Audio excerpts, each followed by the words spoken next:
Hey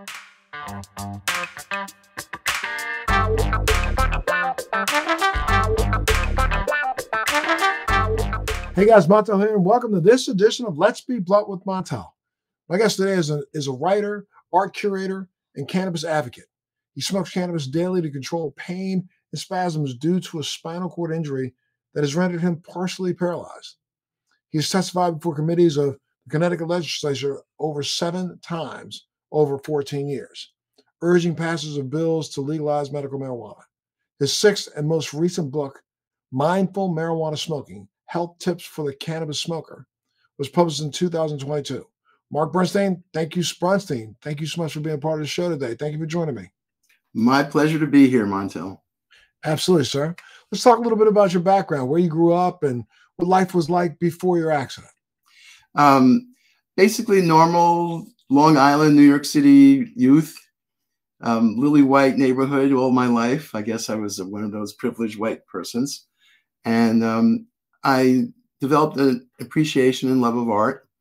My hope in life was to become a New York City painter, moved to New York City for that reason, then promptly lost that interest. I began developing a more, let's say, spiritual outlook on life, and decided that before one can perfect one's art, one must perfect one's life.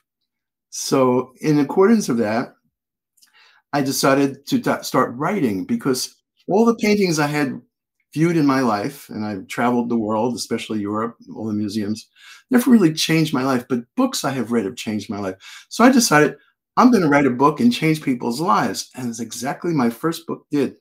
And published in 1981. It was called Radical Vegetarianism. It was really about veganism, but back then not even vegetarians knew the word vegan, so we couldn't call it that. And then my books after that were more refined versions of it. Sprout Garden, How to Grow Sprouts. Microgreen Garden, How to Grow Microgreens. Then I wrote a book about all those other drugs out there, recreational, that we don't necessarily think are going to do anybody any good. Crack, coke, heroin.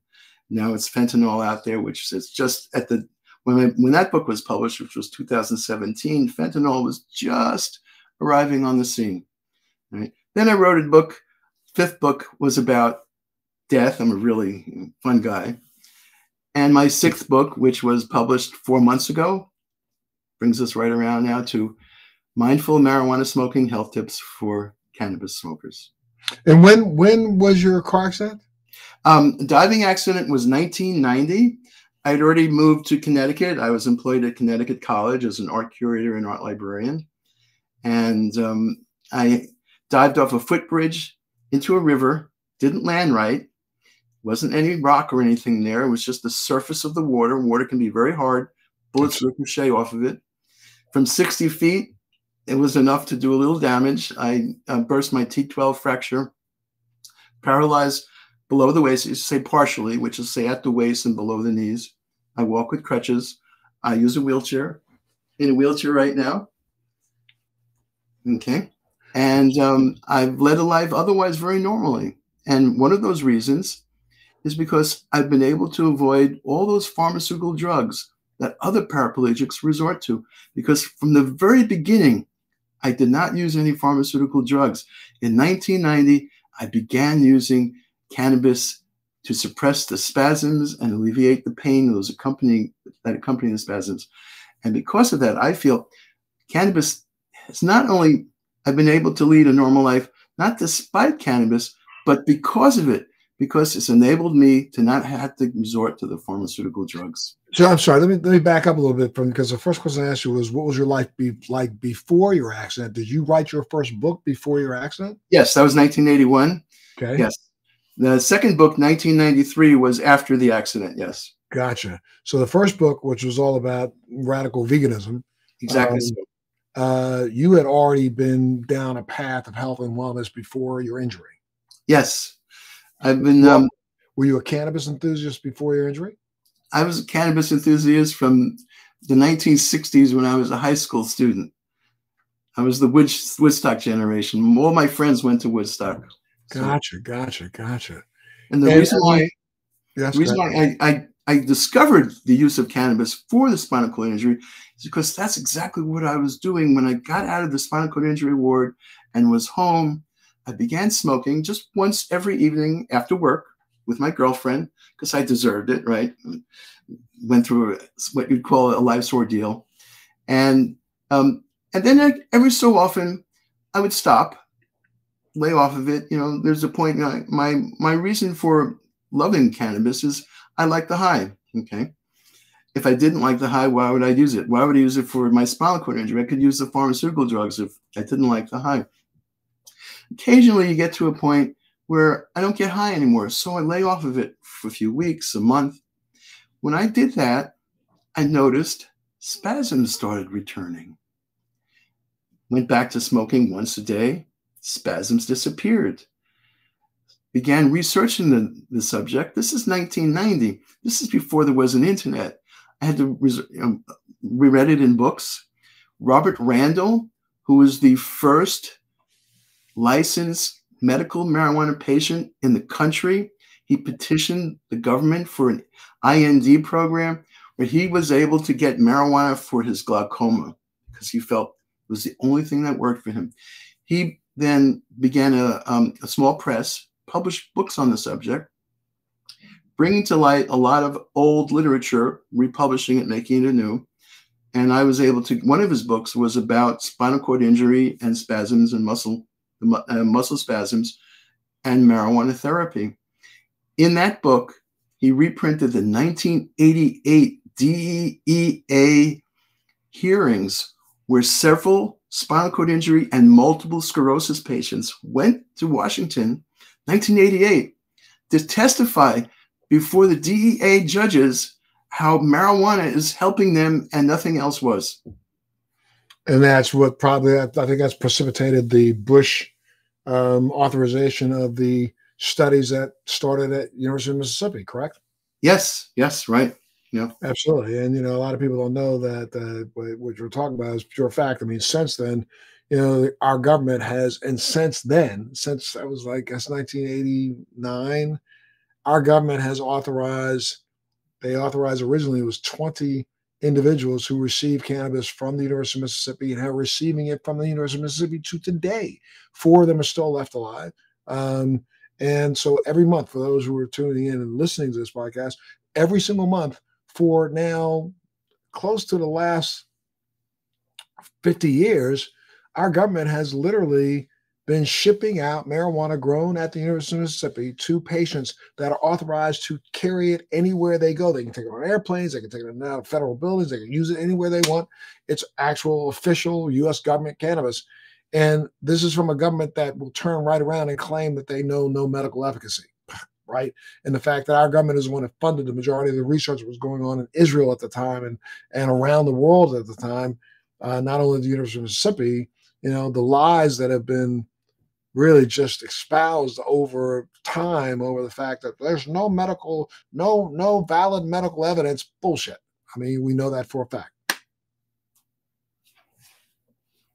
So now, you know, you started down the path. I mean, now you continue the path to today, I'm sure, right? The path being my creativity and my use of cannabis. Yeah. Your use of cannabis, right? Yes. Absolutely. And how do you feel about the progress, though, that's been made across the United States when it comes to medical cannabis since you were, let's say, first began your advocacy? My advocacy began in 1997. That was, you have to remember, we go back, it was November 96 when California passed the referendum legalizing medical marijuana for the first time in the country. That was what turned the tide on the war on drugs. During that began to turn some of the tide, because on drugs still to the day, they are still incarcerating almost the same number of people today, with 38 states and the District of Columbia now having some sort of legal or adult use passes already. There are still people being dragged out of their homes and thrown in jail for just silly ass little cannabis, possession charges. But go ahead. In some states, right. Yeah. So even in some states that they have legal cannabis in. Yeah. Okay. Absolutely. In the state of California, California, which you just said, very clearly. California was a state that started the movement towards change, but even up until our current vice president was then attorney general, she arrested more people for basic cannabis, possession charges than any of the previous attorney generals before her. So, as much as we like to think that the war on drug took a turn, it really has not taken a turn. And especially with the fact that we're still looking at the same numbers. It's about 70% brown and black people being arrested for something that is now legal in over half the states in the country. So, okay, 1997, January, Barry McCaffrey, who was then the drug czar, came out with a statement saying there's not a shred of evidence for its use for medical purposes. And I, of course, was very irate because I had been using it for 7 years at that stage. So I sat down, wrote him a letter, explained to him my use, sent it to him. I also took that same letter, re-edited it a bit, removed the salutation, sent it to the Hartford Courant, which is the largest newspaper in Connecticut, at the time the third largest in the whole of New England. And the Hartford Courant took my essay, put it on the front page of the Sunday editorial section. Yep. And that started me on the path of my advocacy. Because you can imagine when this first came out, all 3 network TV stations, Fox was the 4th at the time. They didn't have much of a news network then.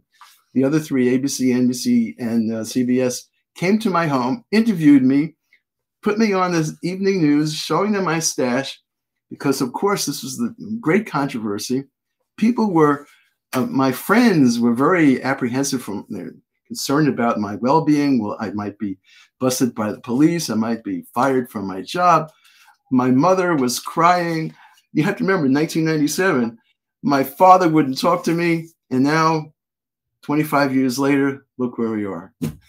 I know, but in some ways we seem like we've come a long way, and we have, but we really haven't gotten anywhere, because I think for a person to be arrested today, and there was probably a person arrested almost every 2 minutes in the country for some sort of cannabis violation. It's ridiculous that we are making, we had an industry that collected $25 billion in revenue in 2021, and $25 billion worth of legal cannabis was sold in the United States, along with probably another $45 to $50 billion sold in the dark and gray market. Yet we still have people being arrested today. It baffles my mind. But I'm glad that you've been on this path. I mean, what are some of the objections or stigmas that you still find surrounding medical cannabis? Are you still finding people that are pushing back? In my personal life, I'd have to say no. The people I usually associate with are educated and enlightened, let's say. But yeah, there's still people out there where if you tell them that you are a medical marijuana patient, there's still a stigma involved, even in the state of Connecticut. But now that in the state of Connecticut, it's legal recreationally as well, I think the stigma has certainly decreased appreciably. I no longer. I believe you and I testified before a committee in Connecticut, did we not? Back in, was it 92? 2006. 2006, yeah. Okay. Yep. You came, I think you were living in New York City at the time. Yes.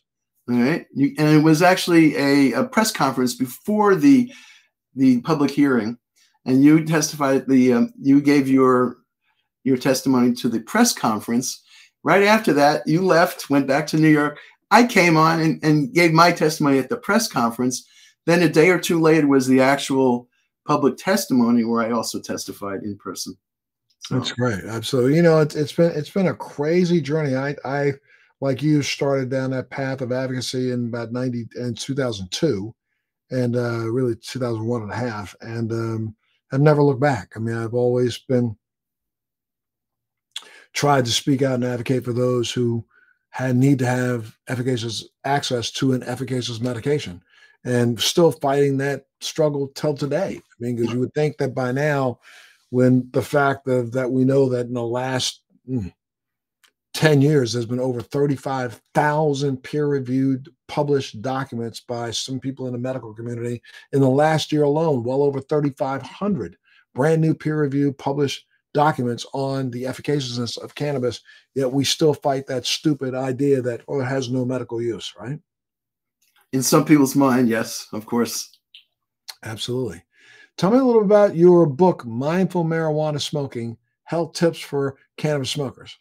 All right. Well, there was always being very health conscious. My diet, exercise, as you also observe. It seemed very, very contradictory that I still enjoyed smoking. And over the course of years before medical became legalized, that was the only way it was available anyway, was to smoke. No one really had access to tinctures and salves and sprays and so forth. I still enjoy smoking more than any other method. And that was like a contradiction, but I sought ways of trying to reduce the health risk, because there's no question smoking anything, and vaping as well, smoking or vaping anything, is not the most healthful practice in one's life. There are ways of reducing those risks, and I sought those ways. Over the course of many years, I developed my own protocols, my own techniques, and I wrote a few articles about it. One was in a medical marijuana journal. It was called Treating Yourself. It's no longer in publication, but at the time it was very well known within the medical marijuana community internationally. That was the first article I wrote on the subject of 10 tips, 10 techniques. Refined it, re-edited it, came out in a holistic health magazine, which was published out of Massachusetts, not a medical marijuana magazine.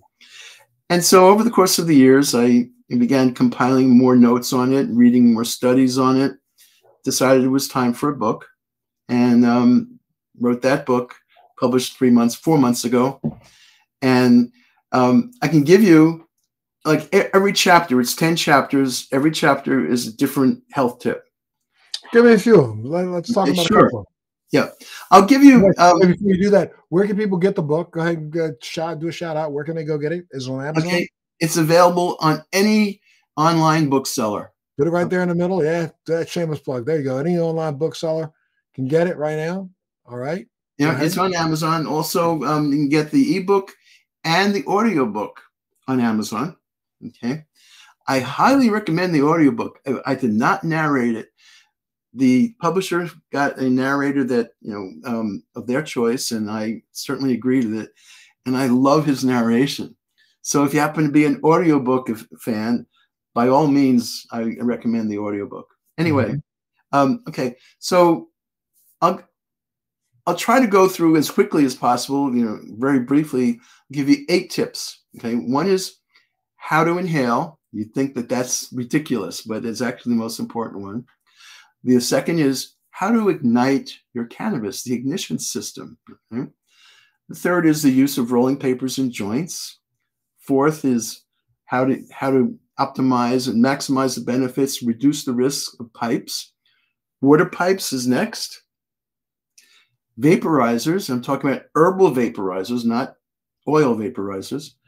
And then how to make sure that the cannabis itself is pure, not tainted with all kinds of pesticides and so forth. How to preserve the potency, because the more potent it is, the less you need to smoke. The less you smoke, the better off you'll be, right? Okay. And finally, of the tips, how to prevent tooth decay, because when you smoke, you parch your mouth and you cause, if you don't, and your saliva dries up because of cannabis, not even smoking alone. If you consume cannabis, even by ingestion of eating, it still dries out your salivary glands, and that causes bad breath, gum disease, and tooth decay. So, okay, so those are the list. I'll start with the first one, which is the most important, which is the easiest, because you don't have to do anything more than what you've already been doing. In fact, you need to do something less, and that is to not hold the hit. You breathe in, you breathe out, as though you were normally breathing. It's been actually scientifically proven. In the 1990s, there were several studies proving that you don't have to hold the hit in, because cannabinoids and terpenes are fat soluble. They are immediately absorbed by the alveoli and the cilia, the delicate inner linings of the lungs. If you hold it in any longer than just inhaling and then exhaling, the only thing more that gets absorbed is tar. All right. And people never believe me when I tell them this. Excuse me. I explain to them, well, take 2 portions of your stash, have 1 portion, smoke it your same way as you always do, holding it in, and then wait a day, clear your head. That's how long I need to take. Then try the other portion, try it just inhaling, exhaling, as though you were not smoking. And everyone finds, to their surprise, that they get just as high or they get just as much relief. Okay. So that's very important. Right? If cigarette smokers held it in on every inhale, they'd all be dead. But they don't do that either. They may take a long, long hit, draw a draw, but they let it out immediately. So that's number 1. Okay. Number 2, the ignition system. No one seems to realize how the worst part of smoking is not smoking. The most harmful part is not the marijuana, but the ignition system, the matches or the lighter that people use, which they usually suck in on the first ignition of the marijuana. Now, if you're smoking a joint, you only need to ignite it once. When you smoke a pipe, usually the pipe goes out. You're using several ignitions, okay? The butane fumes from a lighter, though even worse than inhaling the exhaust of burning butane, is when it's not been combusted. Just the fumes themselves, if you used a lighter and just clicked on the little tab without igniting it, that's actually the most toxic form of the butanes possible. It's a very, very faint smell, but it's very, very highly toxic. Little kitties do it intentionally to get high and also to get sick and destroying all kinds of cells in their lungs and their brains. Okay, even worse than the butane fumes. And remember, when you look on any lighter, it says, "Warning: do not ignite next to face." But that's exactly where people do it when they light their joints. They put it right there. One could light a joint like far away, like you have your joint in one hand and the butane lighter in the other. That's fine. You're not going to be inhaling those fumes, okay? But no one does it that way. Cigarette smokers never either. So you want to avoid butane. Also, when you're smoking a pipe, you can't really do it well with a butane lighter because you can't turn it upside down. It goes out. Can't turn it. It burns your fingers too. Sorry? It'll burn your fingers too. Right, right. The flame goes up. You turn it sideways, the flame goes up, not into the pipe.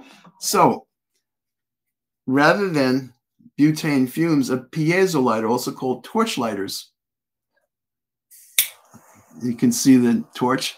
I'm turning it upside down, and that's still, I got to do it against the dark background. Hold on. Right.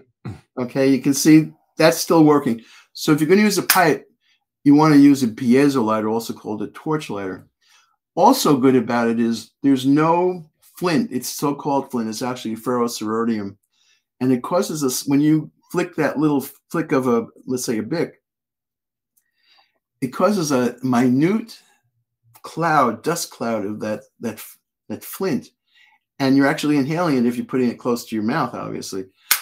These things are using quartz lighters, so you don't have that same toxic effect from the flint.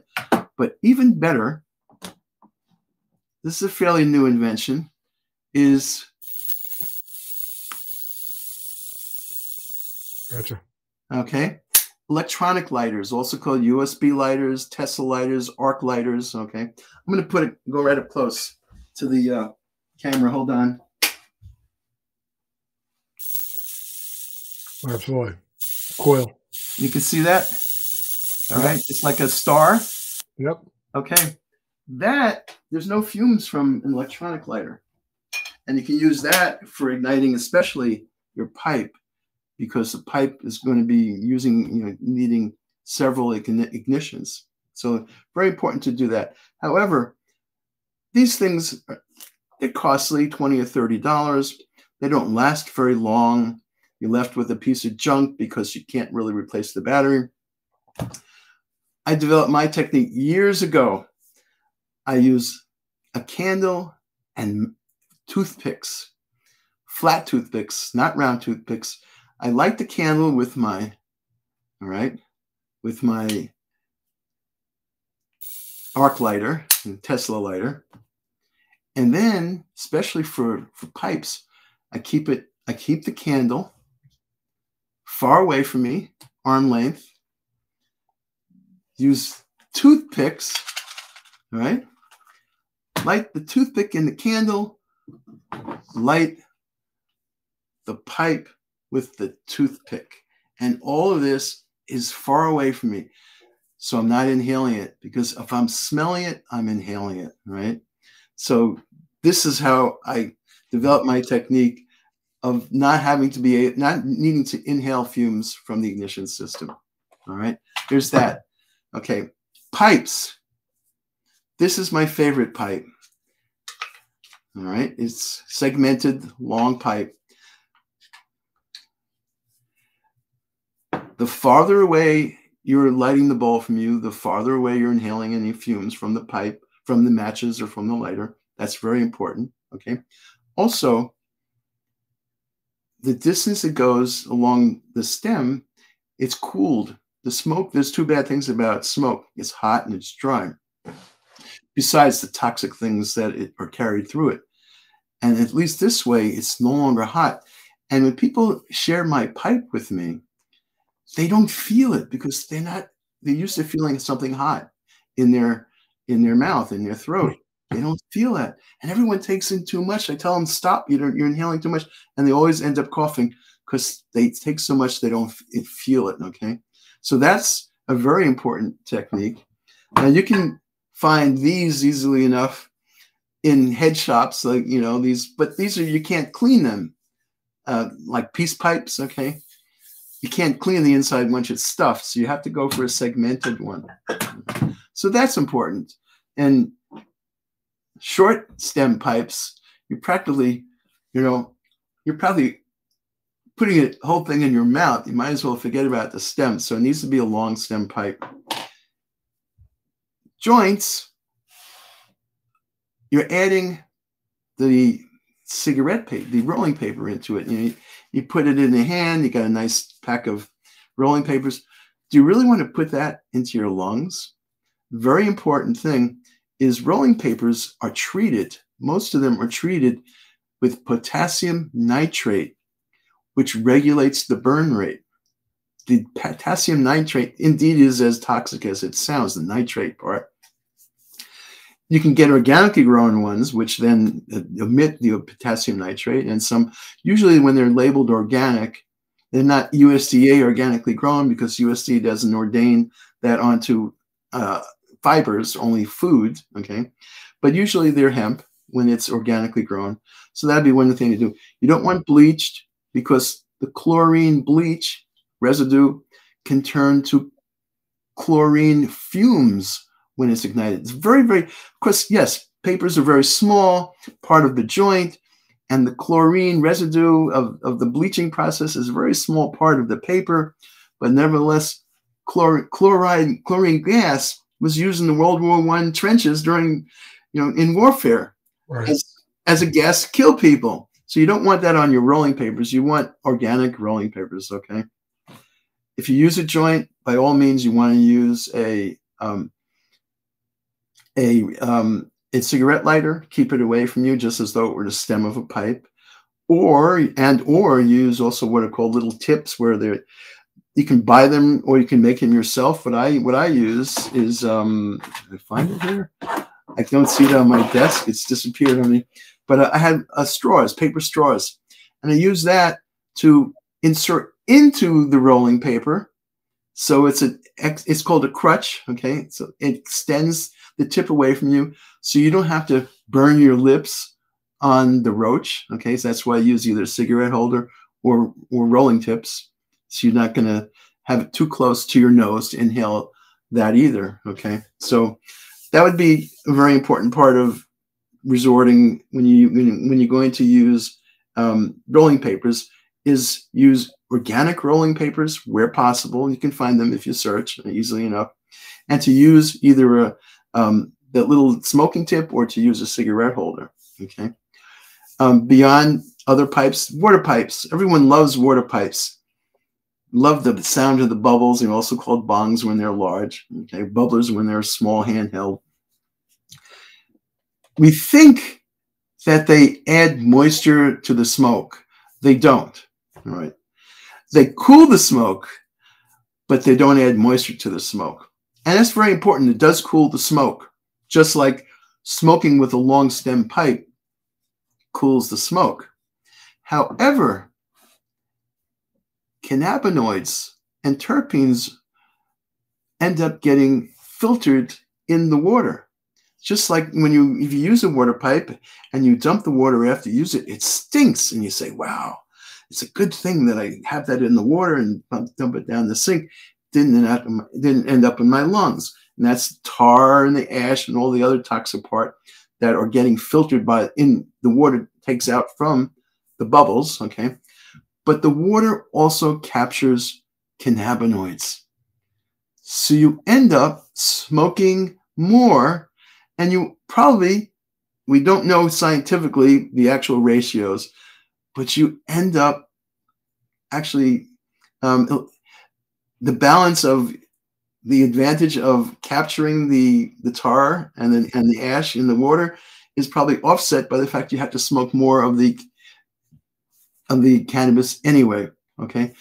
Plus, if you use a water pipe, you should always dry it thoroughly between use, because otherwise it become a breeding ground for bacteria. And people have transmitted tuberculosis to other people in their household who share the same water pipe, all right?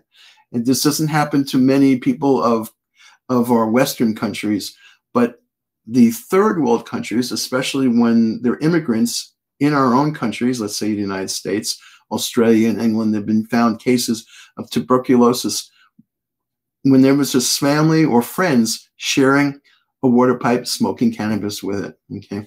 So by all means, dry the water pipe. Herbal vaporizers, great improvement over smoking, vaping over smoking. But we're talking about herbal vaporizers. Oil vape is a different story. The cheaper forms of oil vaping are extracted using solvents. It can be butane, they can be propane. Those are going to be, the solvents are going to be residue left in the oil, the cannabis oil. If they're the more high-end and usually in the medical, available in medical marijuana dispensaries, the latest technique is carbon dioxide. So the carbon dioxide residue doesn't harm you. It's in the oil. And also a new technique is using alcohol, ethyl alcohol. So those are good. But when you have the oil, then if you don't have any of the residue from the solvents in the extraction process, you end up, most oils then have solvents added in order to thin the oil so that it can be turned into vapor. Those solvents include usually propylene glycol, PG for short. Sometimes it's polyethylene glycol, it's called PEG for short. Propylene glycol and polyethylene glycol are very closely related to the same chemical family as polypropylene glycol, which is antifreeze, which is poisonous, okay? Now, the FDA ordains propylene glycol, PG, as being safe in small quantities to eat. It's used in a lot of food products that you buy off the shelf of a supermarket. It's an emulsifier. Also, same thing with PEG, the DEA ordains it safe to eat.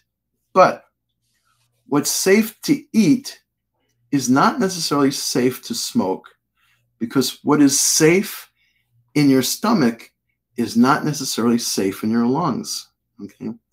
So for that reason, be very cautious using oil-based vaporizers. Use herbal vaporizers, just the cannabis. Unless you know where it comes from. Exactly so. Unless you know that they're using carbon dioxide in the extraction process. Right. Okay. And then again, most of the supercritical CO2 that you used you know, it has a leach off temperature of about 105, 110 degrees. It can be reduced down to 0 parts per billion. It can go that Uh, far. And the same right. thing when it comes to even cryoethanol. It can be reduced down to parts per billion. However, you know, we don't know, you don't sometimes know exactly who's processing what you're using. Yep. Right. Right. Right. Okay. Then So, more tips. okay, move on. All right. Seeking purity. Well, there's herbicides, pesticides, fungicides, fungus when there's not used fungicides, heavy metals, PGR, plant growth regulators, are all used in growing marijuana in the black market, in the gray market, and sometimes also corporate cannabis, you know, the so-called white, the legal market, okay? And all these things, you think that smoke is light and airy and that the combustion process would destroy these residues left over in the plant.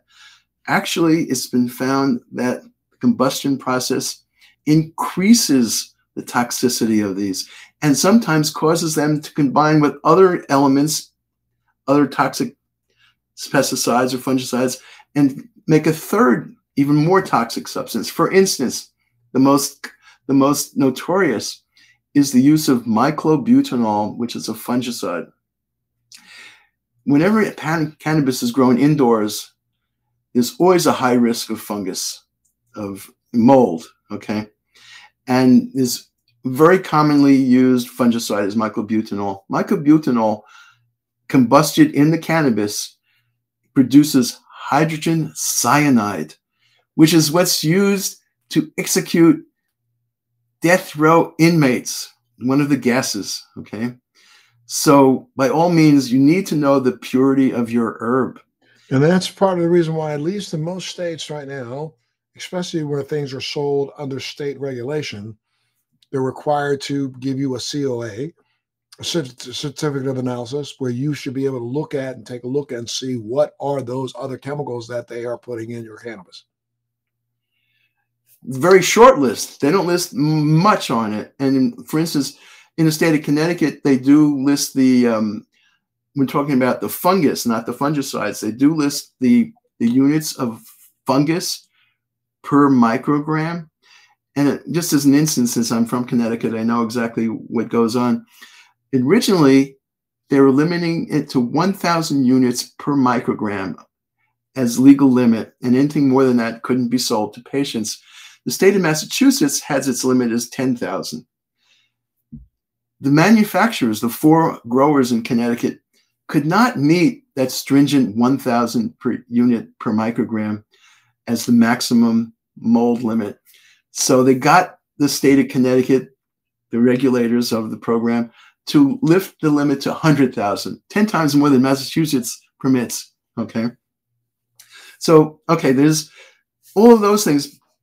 PGRs, plant growth regulators, any hydroponic formula that's not organic is PGRs. And anything grown indoors, I'd say probably 90% of indoor growth is hydroponic rather than soil. PGRs are like steroids for plants. And that all gets, that residue ends up in the plant that we smoke and ends up in the smoke, okay? So you want to avoid that. By all means, where possible, we're legal and we're practical, grow your own or seek sources that guarantee their own purity. The state of California, ahead of us, any other state right now, has instituted only a year ago an organic certification program. There have been third-party programs in various Northwest states, you know, Northwestern, Washington, Oregon, California, third-party certifies. But finally, the state itself has instituted a program where they, just like the USDA has organic for food in the United States, California has organic certification for cannabis. Until we have that in Connecticut, which is where I happen to live, I've been growing it myself because I know I can grow it organically grown. And it's been legal for the past 2 years now, year and a half in Connecticut for patients. It'll be legal in another half a year for everyone else to grow your own. So, all right. That's great. And you know, what other tips do you have for, like, you know, exactly what, not choosing products? choosing the type or the cultivar? Do you have any particular cultivars that you favor? Well, no, I don't. I'll tell you why. Because until it was legalized here in Connecticut, 2012, and we only had the dispensaries being able to actually sell a product, was 2014. I never knew what I was getting, right? I had a friend who grew it for me organically for many years. I was very fortunate, but he never was able to really tell me what cultivar it was, and I had no idea. And even to this day, in the dispensaries in Connecticut, they tell you it's this, they tell you it's that. You never really know. They make up names. The names that the Connecticut dispensaries call it is not the same as the street names. The street names, there's no real, way of knowing exactly is that it. So I don't have one. Do you? I look at the COAs and try to, consider what the terpene profile is and what the ratios of different cannabinoids are. I believe in a full spectrum type of cannabis that I prefer to use that has everything in it, as far as from THC to CBD to CBC to CBG to all of the variants and even some of the acid forms. So I prefer that all be part of the same profile that I actually consume. And then because I do have my own product line out in Massachusetts right now, we are done fully with supercritical CO2. We use a full spectrum extraction that we don't then put any polyglycol in. Oh, great. Yeah. So, and I actually go back and reformulate with additional hemp-based terpenes, not botanical terpenes, because I don't believe in, if I'm not going to smoke a grape, then why would I have it in my vape pen? So I look for more of what the formulation is rather than the cultivar. Okay. Mm-hmm. Right. And sometimes, if I can't find exactly what I'm looking for, I can combine 2 different strains or 3 different strains together, and that'll boost maybe even the beta-caryophyllene, or I try to, depending on the time of the day, I go for different terpenes that elicit a particular response. Okay. See, I haven't been able to really. There was one particular cultivar I found I really liked very much. I'm talking about for the head high, right? And of course that was only available that season. Correct, because every growth cycle it changes. Yeah, and then so finally it was available now from that same one of the 4 grow labs, the same name. So I went out and got that. It had nothing at all to do with the one from less than a year before. Right. So right. It's kind of a pick and choose. Absolutely. Right. Yeah, for sure. So now, how do you feel what do you feel about the regulated cannabis market, and is it progressing? What needs to be improved, let's say, in the state of Connecticut? Well, state of Connecticut is going through a lot of transitions right now because they're slowly entering into the legal recreational market. And at this stage, everyone I know is growing it themselves. And this is now a gray market where legally we can all just give it away. And I've been giving it away. And I only grew alder flowers. I started growing last summer and then this summer. 4 plants altogether, 2 plants at a time. Alder flowers only needed 9 weeks of growth. They're smaller, not as potent. I also kept them small intentionally because as it grew, I buried it into soil halfway up the stem to keep it short. Okay. And despite my only having 4 plants last summer and 4 plants this summer, I had still plenty to give away. Gotcha. And I even had friends I gave it to who wanted to pay me for it. I said, no, it's not legal. Right. Well, the point is everybody I know is growing it and we're all just giving it away to each other because we can't legally sell it anyway, nor do we want to.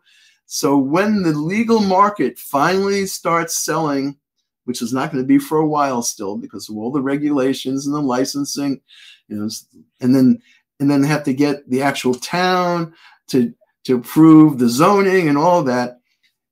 Until then, everyone is having a great time just giving away to each other.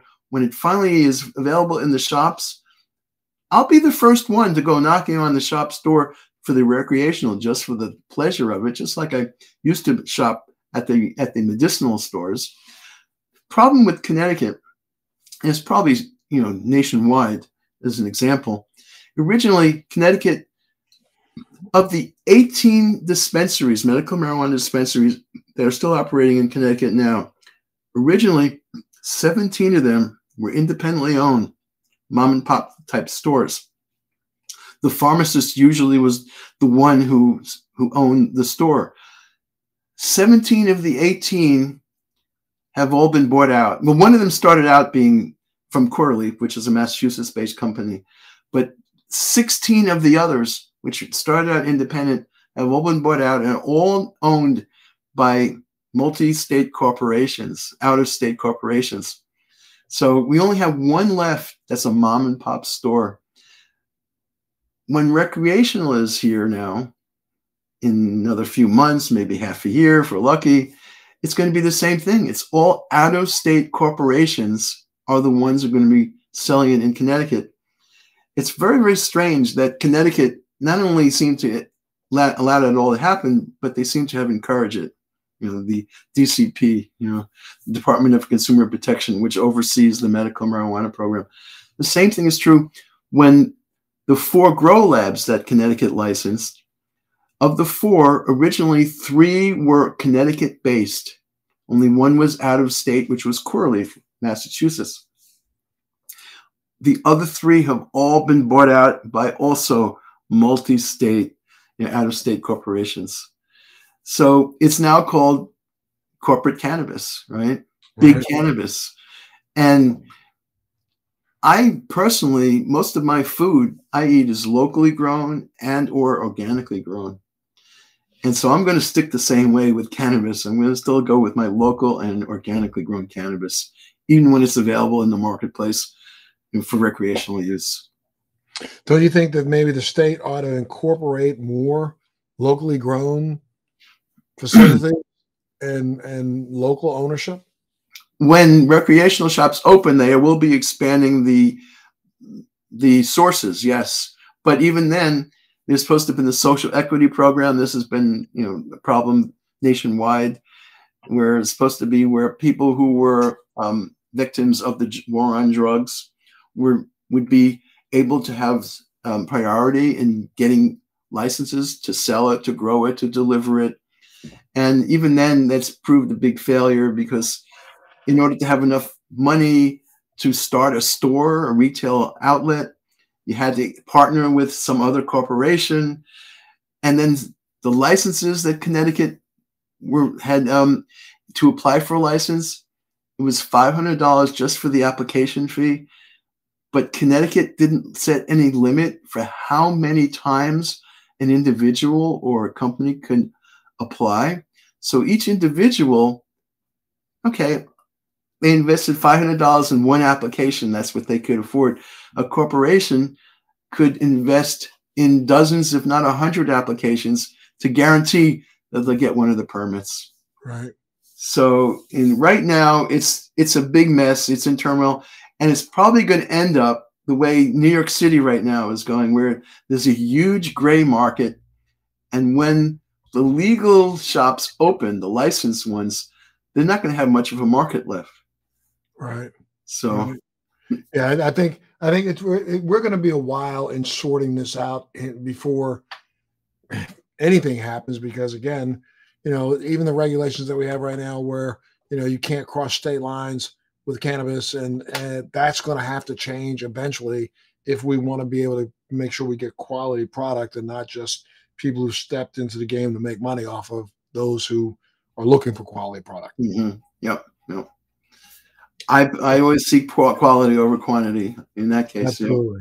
So, well, the book is called Mindful Marijuana Smoking: Health Tips for Cannabis Smokers by Mr. Mark Braunstein. Thank you so much for being a part of the show today, Mark.